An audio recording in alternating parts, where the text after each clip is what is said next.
Welcome welcome welcome welcome to ASP spoken English. तो हम voice के बारे में बात करें, इसके पहले हम लोगों ने इंडिफिनिट्स को कंप्लीट कर लिया है और भी बहुत सारी चीज़ों को हमने देखा। तो आज हमें बात करना है कंटिन्यूअस के बारे में, means present continuous, past continuous और फ्यूचर कंटिन्यूअस के बारे में, जिसमें हर जगह हमें एक्टिव और एक्टिव से पैसिव कैसे कन्वर्ट करेंगे इसके बारे में जानना होगा। तो जो आपने टेंस सीखा है, पहले वह रूल देख लेते। Continuous means be verb plus ING, so subject plus small verb में is are am plus main verb का आईएनजी फॉर्म और उसके बाद ऑब्जेक्ट होना है, लास्ट में अदर वर्ड्स होगा। फर्स्ट कंटिन्यूअस में जाते सब्जेक्ट प्लस स्मॉल वर्ब के रूप में वॉज वर्ब हो जाएगा। Be verb means continuous, so present continuous is are am हो गया और पास्ट कंटिन्यूअस वॉज वर्ब हो गया और मेन वर्ब तो आईएनजी देंगे ही, वॉज वर्ब के बाद या इज आर एम के बाद आईएनजी मींस बी वर्ब के बाद आईएनजी देंगे और प्लस ऑब्जेक्ट रहेगा ही।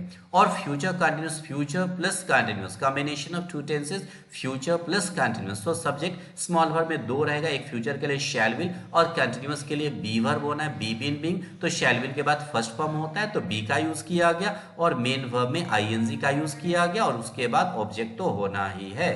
अब ये हो गया एक्टिव का रूल, इसे हम पैसिव में कैसे कन्वर्ट करेंगे। तो चलिए एक एक करके बात करते हैं। सबसे पहले प्रेजेंट कंटिन्यूअस के बारे में बात करते हैं। क्या कॉमन स्ट्रक्चर है? ऑब्जेक्ट को सब्जेक्ट में कन्वर्ट करेंगे, सब्जेक्ट को ऑब्जेक्ट में कन्वर्ट करेंगे, यह फिक्स्ड है, हर जगह होना ही है। मेन वर्ब का कौन सा फॉर्म देंगे? हमेशा थर्ड फॉर्म देंगे और स्मॉल वर्ब चेंज नहीं होगा, जो है वह तो लिखना है। स्मॉल और इज आर एम है तो इज आर एम लिखना है। अब अच्छे से लॉजिकली सोचिए, is are am be verb है, यस बी वर्ब है और मेन वर्ब का थर्ड फॉर्म, तो बी प्लस एमवी3 पैसिव हो गया। लेकिन यह किसका पैसिव हुआ? प्रेजेंट इंडेफिनिट का यह पैसिव हो गया, जिसमें आपने डूडल्स को इजआरएम में चेंज किया और मेन वर्ब को थर्ड फॉर्म में यूज किया, तो यह आपका प्रेजेंट इंडेफिनिट का पैसिव हो गया। लेकिन यह क्या है? कंटिन्यूअस है। कंटिन्यूअस में कहीं ना कहीं आपको आईएनजी देना ही है, बिना आईएनजी के पैसिव नहीं होगा। लेकिन मजबूरी यह है कि मेन वर्ब के साथ आप आईएनजी नहीं दे सकते क्योंकि यह पैसिव वॉइस है, तो एमवी3 का यूज आप कर रहे हैं। तो ऐसा वर्ब नया में देना है जो एक तो आईएनजी फॉर्म में हो और दूसरा बी वर्ब हो। सो बी बीन बीइंग, कौन सा फॉर्म आएगा भाई?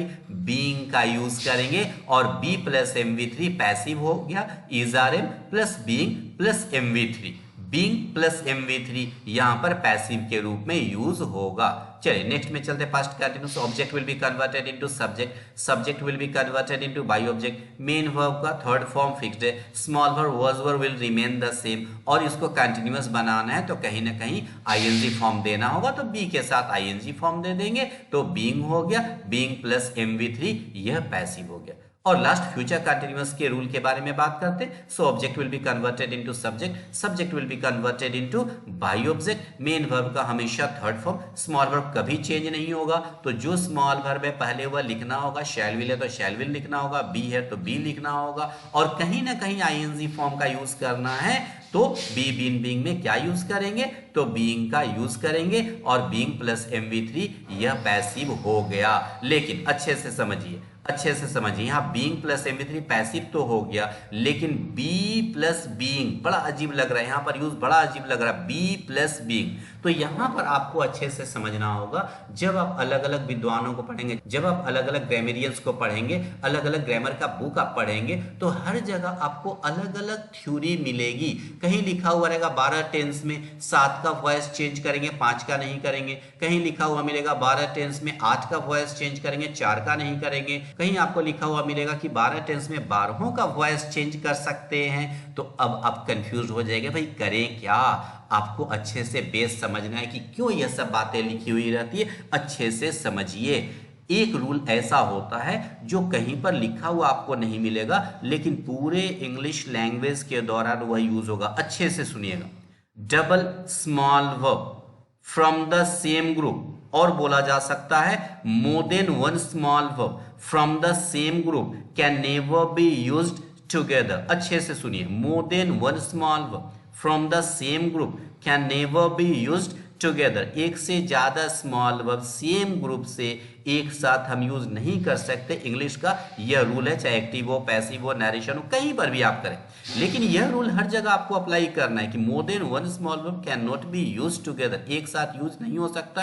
कौन सा भाई? सेम ग्रुप का। सेम ग्रुप का स्मॉल वर्ब क्या क्या? डू डज डिड एक ग्रुप का स्मॉल वर्ब है, डू डज डिड। तीनों में से आप एक ही कर सकते हैं एक साथ, एक से ज्यादा स्मॉल वर्ब के रूप में यूज नहीं कर सकते हैं। इज, आ, एम, वॉज, वर, पांचों में एक ही कर सकते हैं, एक से ज्यादा आप एक साथ नहीं कर सकते। हैज, हैव, हैड, तीनों में से एक ही कर सकते, एक से ज्यादा नहीं कर सकते। उसी तरीके से मॉडल्स एक ग्रुप का shall, will, may, might, can, could, यह सब में से एक ही कर सकते, एक से ज्यादा नहीं कर सकते। स्मॉल वर्ब का ग्रुप जो लिखा गया है उसमें एक ही स्मॉल वर्ब का यूज आप एक साथ कर सकते, एक से ज्यादा स्मॉल वर्ब को एक साथ आप नहीं दे सकते सेम ग्रुप से। तो बी, बीन, बीइंग भी एक ही ग्रुप का हुआ। बी, बीन, बीइंग भी एक ही ग्रुप का हुआ। इस कंसेप्ट को अच्छे से समझे। इसमें से आप एक ही स्मॉल वर्ब को एक साथ दे सकते हैं, एक से ज्यादा स्मॉल वर्ब को नहीं दे सकते। तो यहां पर बी, बीइंग, जो विद्वान बोलेंगे कि हाँ भी इसका पैसिव वॉइस चेंज करेंगे, वह लिखेंगे यही, वह कुछ अलग नहीं लिखेंगे, लिखेंगे यही, बी, बीइंग का यूज करेंगे ही। लेकिन बी, बीइंग का यूज करना बिल्कुल गलत है, इसको कभी भी अलाउ नहीं किया जा सकता। तो फ्यूचर कंटिन्यूअस को हम यह समझेंगे कि इसको पैसिव में कन्वर्ट बिल्कुल ही नहीं करेंगे, इसका केवल एक्टिव फॉर्म लिखेंगे, पैसिव में इसको बिल्कुल ही नहीं करेंगे, एकदम दिमाग में रखिए। चलिए कुछ एग्जांपल्स ले लेते हैं प्रेजेंट कंटिन्यूअस का। सबसे पहले she is playing badminton, badminton object हो गया, वह पहले आ जाएगा, और इज प्लेइंग है badminton, is being played, is being played by her, badminton उसके द्वारा खेला जा रहा है, badminton is being played by her. First continuous में जाएंगे, ही वॉज कॉलिंग मी, वह मुझे बुला रहा था, ही वॉज कॉलिंग मी, मी को आई में चला जाएगा, I was being called by him, I was being called by him, मुझे उसके द्वारा बुलाया जा रहा था। लेकिन जब फ्यूचर में जाएंगे, he will be completing the task, वह टास्क पूरा कर रहा होगा, he will be completing the task, इसको फ्यूचर में जाएंगे जबरदस्ती बना सकते हैं, the task will be being completed by him, लेकिन बिकॉज ऑफ बी बीइंग इसको कभी भी इंग्लिश में अलाउ नहीं किया जाएगा, तो इसका पैसिव वॉइस नहीं बन सकता। और अभी तक जो भी हमने इंडेफिनिट्स और कंटिन्यूअस में कंप्लीट किया सब को पैसिव में करेंगे, बस फ्यूचर कंटिन्यूअस को हम यहाँ पर पैसिव में नहीं कन्वर्ट कर सकते। चलिए सीखते रहिए, आगे बढ़ते रहिए। Thank you for watching.